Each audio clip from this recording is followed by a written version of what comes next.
Day 18 of healing த அஸ்ட்ராசிஸ்டெக் டே. நான் என்னோட pregnancy முழுக்க ஆக்டிவாக இருந்தேன். ஆனால் எனக்கு சி செக்ஷன் ஆச்சு. இவ்வளோ ஆக்டிவாக இருந்தே உனக்கு ஏன் சி செக்ஷன் ஆச்சு அப்படின்னு சொல்லிட்டு என்னோட ஃப்ரெண்டு கேட்டா. என்னமாடா அதெல்லாம் நம்பிட்டு இருக்கீங்க அப்படின்னு இருந்துச்சு. ஆக்சுவலி நம்ம ஆக்டிவாக இருக்கிறதுக்கும் நம்மளோட மோட் ஆஃப் டெலிவரிக்கும் எந்த விதமான கனெக்ஷனும் கிடையாது.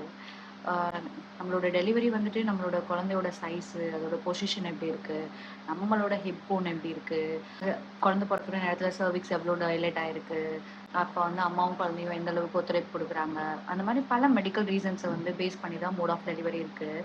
அதனால நம்ம வந்துட்டு இப்போ எக்ஸசைஸ் பண்ணுறோம், ஃபிசிக்கலாக வந்துட்டு ஒர்க் அவுட்ஸ் பண்ணுறோம், வாக்கிங் போகிறோம், இதெல்லாம் வந்துட்டு வேஸ்ட்டா அப்படின்னு கேட்டால் அப்படி கண்டிப்பாக கிடையாது.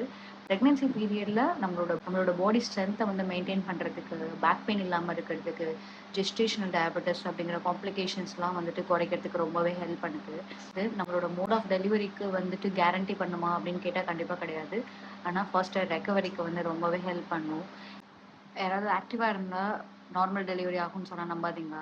ஆனால் அதுவே ஒரு ஹெல்த்தி ப்ரெக்னென்சிக்கும் ஃபர்ஸ்ட் ஈஸியர் ரெக்கவரிக்கும் ஹெல்ப் பண்ணணும்னு சொன்னால் கண்டிப்பாக நம்புங்க.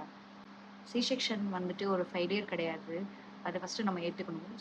ஆக்டிவாக இருப்போம், ஒரு ஹெல்த்தியர் பேபியை வந்துட்டு இந்த உலகத்துக்கு கொடுப்போம்.